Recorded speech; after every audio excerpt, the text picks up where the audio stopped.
बोल कलाकार सीताराम। वाणी और सत्य बोलो तो सत्य बोलो, अन्यथा मौन रहो।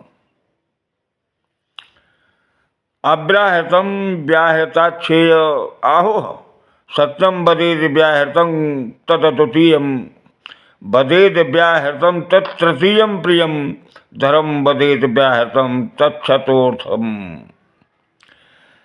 सत्य बोलना व्यर्थ बोलने से अच्छा है मौन रहे। व्यर्थ बोलने से अच्छा है मौन रहे। ये वाणी की पहली विशेषता है। सत्य बोलना वाणी की दूसरी विशेषता है और प्रिय बोलना वाणी की तीसरी विशेषता है और चौथी विशेषता है वाणी की धर्म सम्मत बोलना, अन्यथा मौन रहना ही अच्छा है।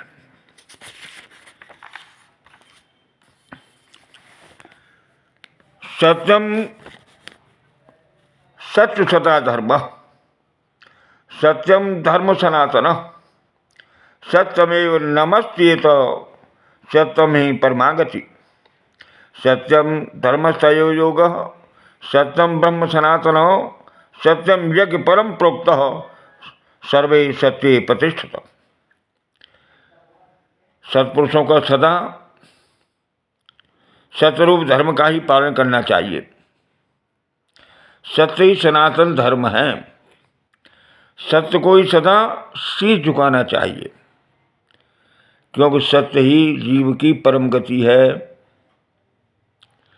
सत्य ही धर्म तप और योग है।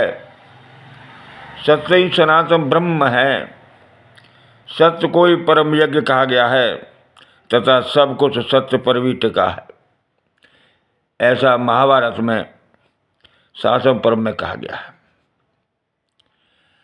अब सत्य के साथ धर्म, दूसरा है क्षमा।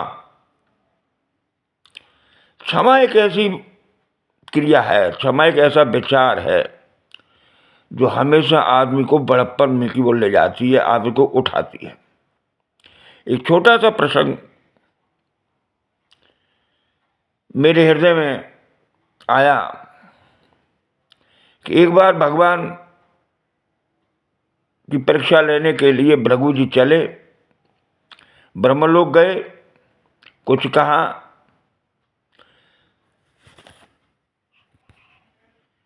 बड़े क्रोधित हुए ब्रह्मा जी, पुत्र होकर मुझसे ऐसी बात करता है। वहां से चले आए, शिव जी के पास गए, उनको भी थोड़ा चेतक दिया। शिव जी ने भी त्रिशूल उठाया। वहां से वापस भृगु जी आ जाते हैं, फिर क्षीर सागर में जाते हैं। क्षीर सागर में उस समय नारायण से सैया पर लेटे हुए हैं।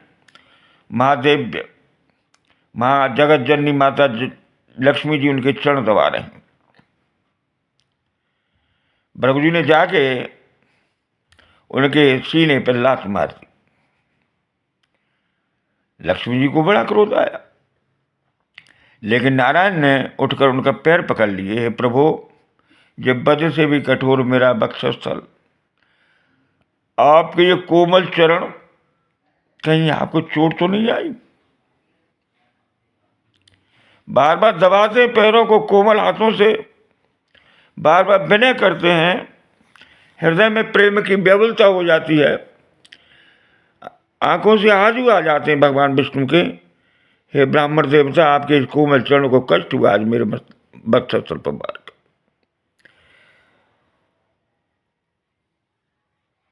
आप चाह इतना सुनकर भृगु जी को एकदम पलटे और चरण पकड़ लिए। कहा, स्वामी, आप चाहते हुए बड़ा दंड दे सकते थे। ऐसा विलक्षण व्यवहार दूसरा कौन करता? आपकी महानता है, क्षमा और सहिष्णुता आपका उच्च आदर्श है। भगवान विष्णु ने कहा, आपके चरणों को हृदय से लगा के संपूर्ण विश्व की धरातल पर ऐसी अमिट छाप छोड़ दी है।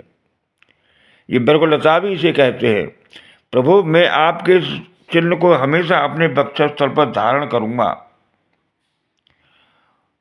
और हमेशा के लिए उन्होंने ब्रह्मलता अपने वक्षस्थल पर धारण की। संसार को ये दिखा दिया कि क्षमा करने का क्या लाभ है।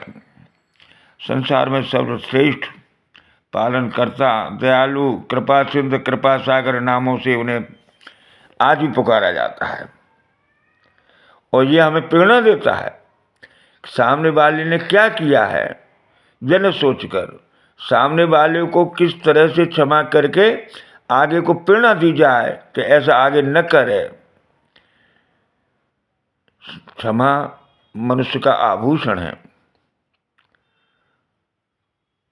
क्षमा पर चलने वाले पुरुष हमेशा सुखी रहते हैं। औरों का आशीर्वाद, औरों की दुआएं उन्हें प्राप्त होती हैं। अगर किसी से अपराध हो भी गया है, उन्हें आगे चलने का एक मौका दिया जाए, क्षमा करके उन्हें सत्य रास्ते पर लाया जाए।